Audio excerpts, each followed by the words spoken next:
More than 20 mostly Kurdish journalists have been detained in Turkey since June 8th. Press freedom has been under attack in Turkey for a long time, and Kurdish media in particular has always faced censorship and even violence for reporting on the realities facing the Kurdish people in Turkey's Kurdish regions and attempting to hold the government accountable for human rights abuses. One of the news outlets targeted in these recent attacks was JINNEWS, which is the only all-women's news agency in Turkey. Their office in Amed or Diyarbakir was raided, equipment was confiscated, and their director and an agency editor were detained and remain in custody today. JINNEWS is a regular target of censorship and repression for its fearless coverage of issues impacting women, Kurds, and other oppressed communities in Turkey. They publish in Kurdish, Turkish, Arabic, and English. Joining us today to discuss these developments, their history, and what's next is Habibe Eren, an editor at JINNEWS. Habibe, thank you so much for taking the time for this conversation. So this is by no means the first time that the Turkish government has sought to silence Kurdish media for reporting the truth. Unfortunately, it's because of exactly this censorship that many people internationally are often unaware of repression in Turkey's Kurdish region as a whole, and the situation facing Kurdish media in particular. Could you talk about the history of the Kurdish free media tradition in Turkey to introduce viewers who might not know about it? Zaten Kürt basın geleneği, özgür basın geleneği aslında çok yeni değil. 100 yıl önce Celalettin Bedirhan'ın çıkarttığı Kürdistan gazetesinden bu yana devam ediyor. Ama Kürt basını, Kürt yayıncılığı aslında 90'lı yıllarda biraz da kendini gösterdi, rüştünü ispatladı. Yani 90, evet. The free press tradition started 100 years ago when the newspaper Kurdistan was published, and it got bigger in the 90s. Evet. Ancak 90'lı yıllarda aslında var olan o politik tutum, işte faili meçhul katliamları, Kürtlere yönelik baskı, işte gözaltında kaybetmeler, özellikle Kürtlere ve Kürt bölgesinde yaşayanlara dönük sistematik göçe zorlama politikalarıyla birlikte aslında Kürt basını tüm bunları aslında tabiri caizse ateş altında tüm yurttaşlara canı pahasına ulaştırmaya çalıştı. Zaten bu süre The Kurdish journalists had to, work under fire to fight against being able to make the people hear about the extrajudicial executions going on in 90s. The people who are displaced with their villages being burned. In the 90s, it got bigger, but it got more complicated. Evet Habibe. Evet, 90'lı yıllarda zaten bu noktada birçok arkadaşımız, gazeteci arkadaşımız, işte özellikle Özgür Gündem gazetesinde çalışan muhabirler, dağıtımcılar katledildi. İşte JITEM tarafından faili meçhul olarak ya da işte faili belli kesimler tarafından katledildi. Aslında o günden bugüne gelen gelenek her anlamıyla kendini sürdürüyor. Back in the 90s, dozens of our friends, colleagues working in Özgür Gündem newspaper back then was killed, executed by unknown assailants. But despite all the pressure on the Kurdish press, it continues to grow. JINNEWS'ten, JINNHA'dan bahsedecek olursam, speaking about JINNHA and JINNEWS. Yani JINNHA aslında dünyada örnekleri var ama ilk sayılabilecek Türkiye'de ilk kadın haber ajansı 8 Mart 2012'de Dünya Kadınlar Günü'nde kuruluşunu ilan etti. Yani cinsiyetçi, eril, seksist medyaya karşı kadın bakış açısıyla her anlamda muhabirinden tut, işte kameramanına bütün çalışma alanında kadınların olduğu hem fiziken hem bilinç olarak bir kadın bakış açısıyla kurulan ajansla başladı kadın yayıncılığı. JINNEWS and JINNHA, which are all women agencies, there are a number of examples like that in the world, but it's the first in Turkey.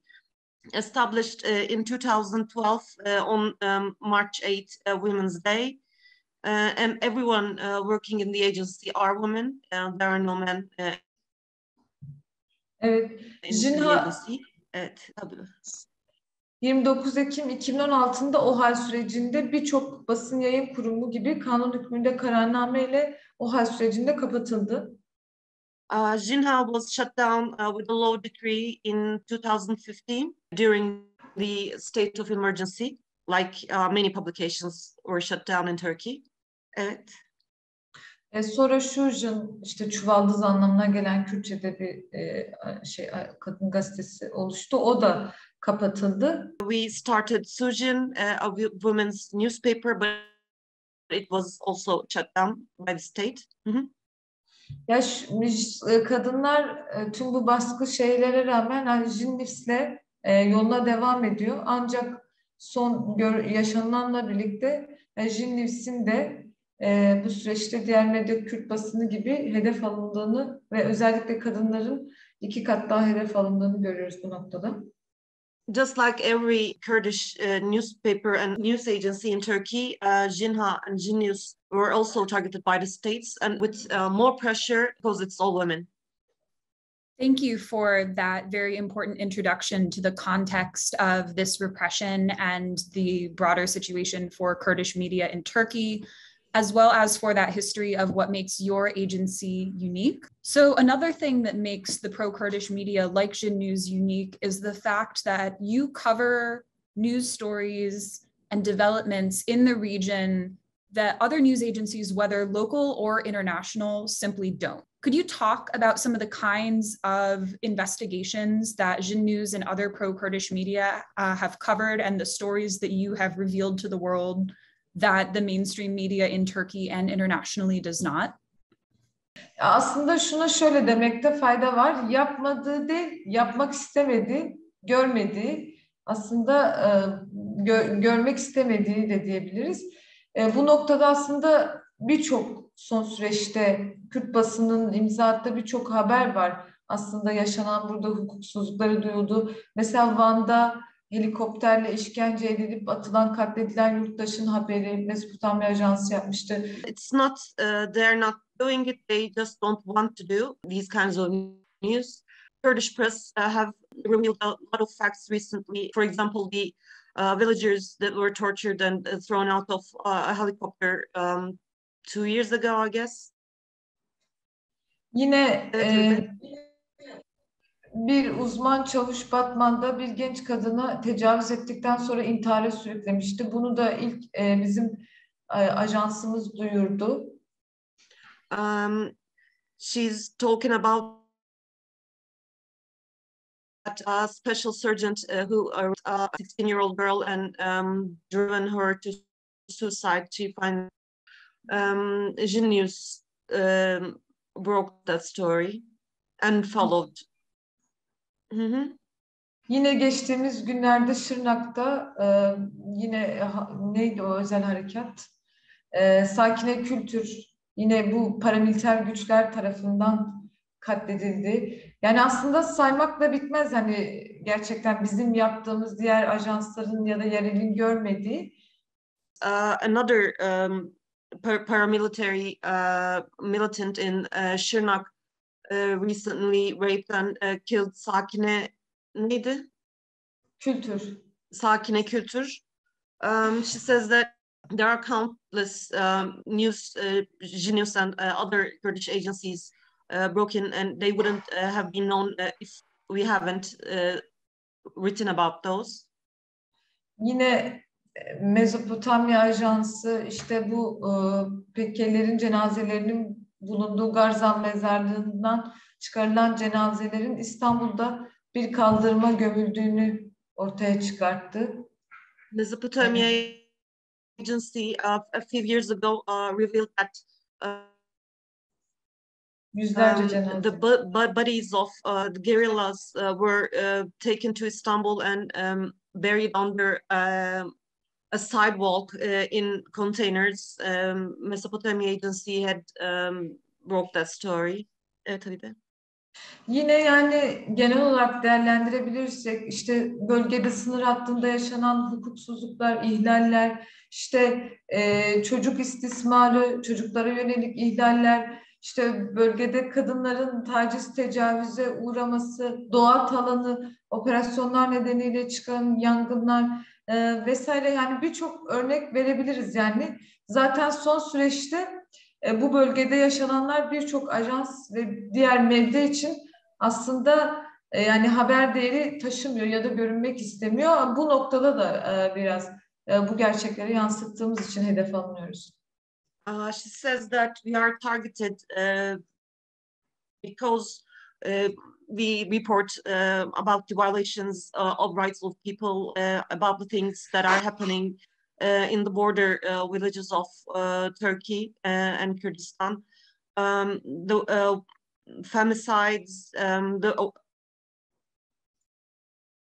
oppression on people, the child abuses, corruption and stuff, you know.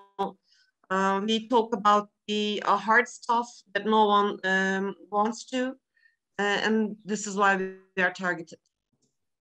Definitely. Well, thank you for sharing that handful of what I know and you know are more stories than can even be counted of the reality of life for people in these regions. You're exactly right. We simply wouldn't know about these abuses against Kurds, women, children, other vulnerable groups if media outlets like yours weren't reporting on them. And that brings me to the next question I wanted to ask about these current detentions. What's the current status of these journalists who were detained in those raids 4 or 5 days ago now, particularly the journalists from your agency? Why do you think the Kurdish media was targeted particularly now in this way? And what do you think is going to happen going forward? What should we be watching out for? Şöyle, sizin de bildiğiniz üzere 20'si gazeteci, 22 kişi şu an gözaltında, 5 gündür gözaltında.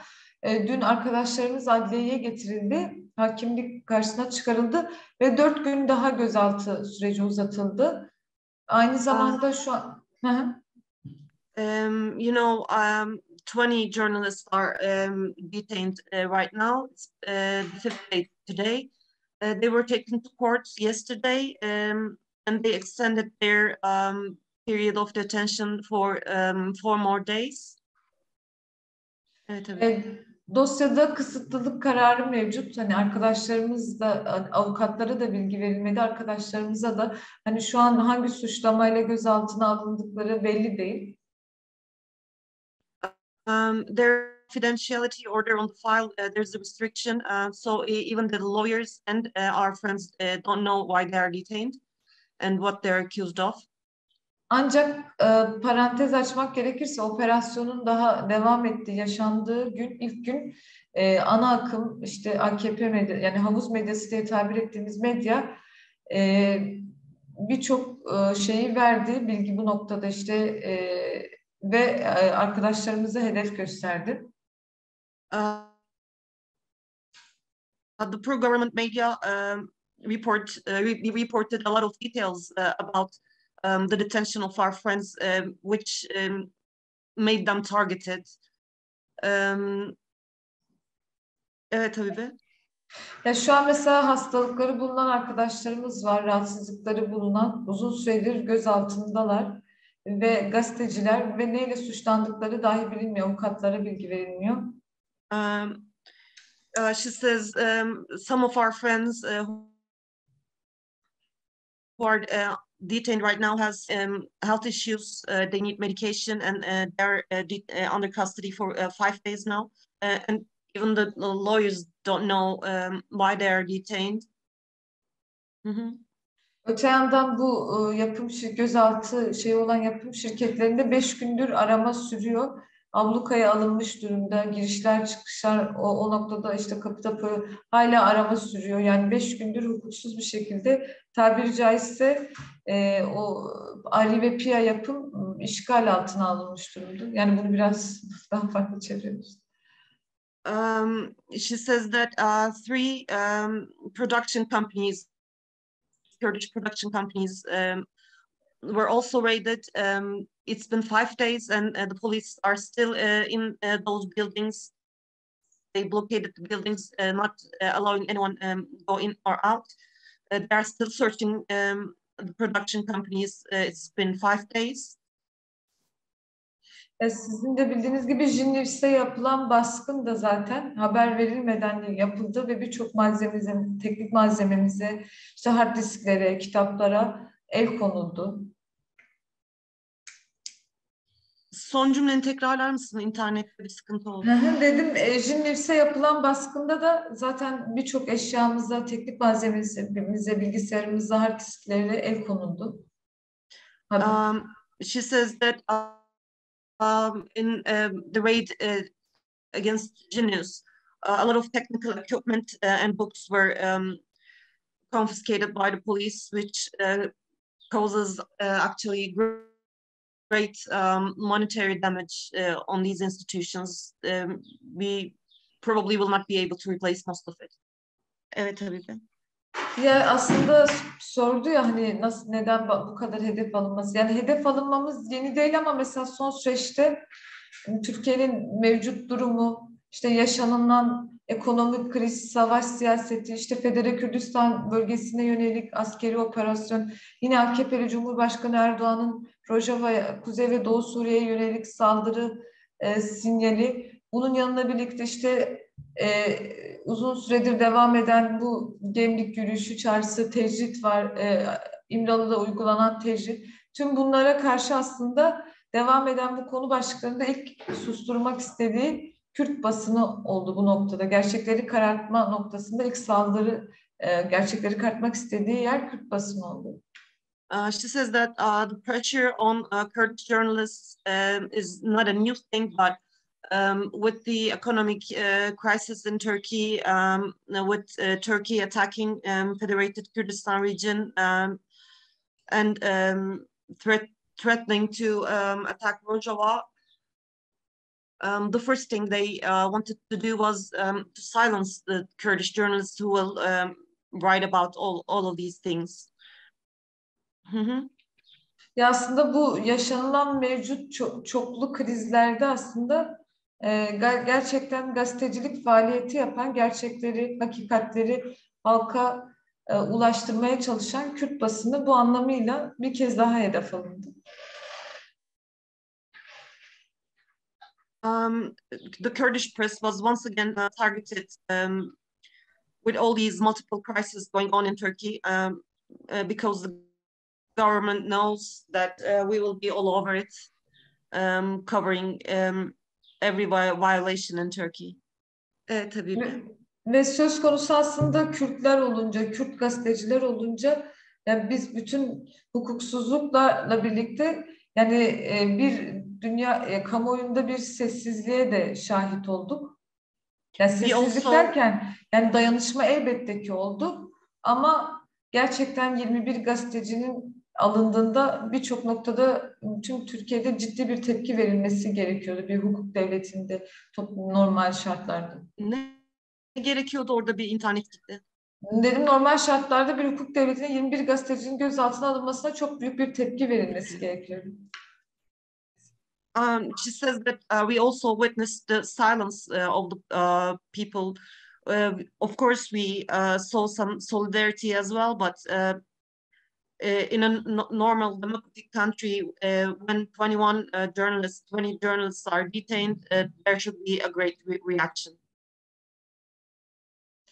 Yani bizim üzerimizden sistematikleşen bir durumla aslında bir şey yaşanıyor. Yani bir saldırı dalgası sürekli işte bazı dönemler durulsa da var olan sürece göre ilk hedefe alınan kesimlerden biri oluyoruz. Bu kadar yeter.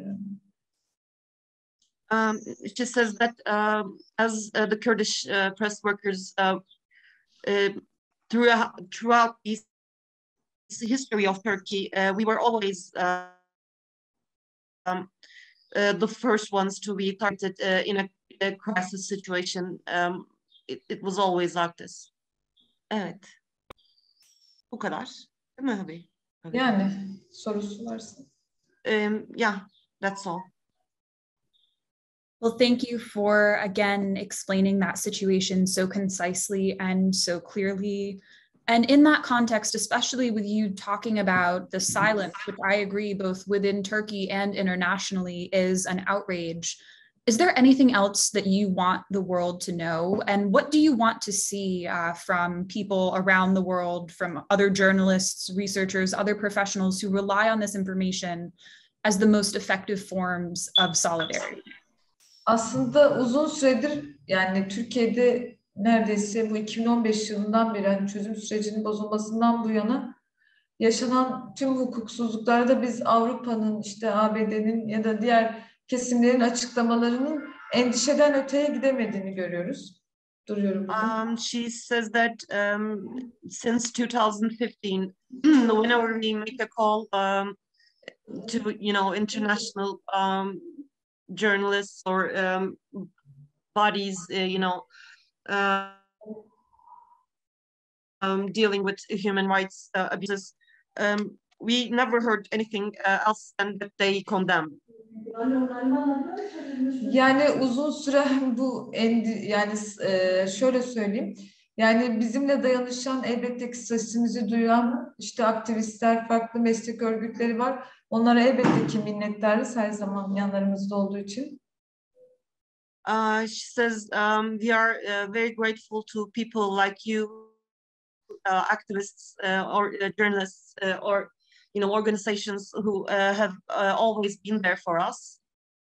Ya biz bu durumun sadece Türkiye ile sınırlı olduğunu da söylemeyiz. Aslında tüm dünyada gazetecilere yönelik çok ciddi bir baskı ve saldırı var. Ancak Türkiye'de artık gazetecilerin kendini ifade edebileceği ne yazık ki mevcut bir koşul görünmüyor şu nokta itibariyle. Yani yargılamalarla, yargı taciziyle, işte cezaevlerine tehdidiyle karşı karşıya kalıyoruz. She says that we know that journalists are targeted and pressured all over the world, but the situation in Turkey right now is we do not have any platforms we can speak from anymore, and we face jail time for simply doing our job. Bu noktada aslında dayanışmanın gerçek itibariyle daha sonuç alınması için yani sesimizin her platformda duyulmasını ve destek olunmasını bekliyoruz. So we expect you guys who are in solidarity with us to make us be heard all over the world. That would help. Yani uzun süredir belirli kuruluşlar, işte sivil toplum örgütleri, işte gazeteci örgütleri belirli anlamda gazetecilerin yaşadıklarını duyurmaya çalışıyor. Ancak bu raporlama ve ötesine geçmiyor. Hani bu noktada there are organizations following what's happening to journalists in Turkey, like but they only do reporting that how many journalists were detained, how many journalists were harassed or something. It's just numbers. Evet, Habibe. Ya ihlalleri tabii raporlaştırmak, duyurmak çok önemli ama bu noktada gerçekten gazetecilerin yaşadığı tüm bu zorluklara ve baskılara karşı yeterli sesin ve bu refleksin aynı anlamda birçok noktada iktidara da, yargıya da geri adım attırabileceğini kanaatindeyim. Yani nasıl diyeyim? We would like to remind that if international people raise their voice internationally, and this actually could change things in legally, and it would change the outcome of the sport 4 days later. Evet, Habibe. Yani son olarak şunu söyleyeyim, arkadaşlarımız ne zaman ifadeli alınır, savcıdan ne zaman çıkarılır bilmiyoruz. Bu anlamıyla gerçekten her kesimden gazetecilik suç değildir. Gerçekleri, hakikatleri açığa çıkarmak suç değildir derken yanımızda olmasını ve sesimize ses katmasını istiyoruz. And she says, as to finalize, I would like to make a call.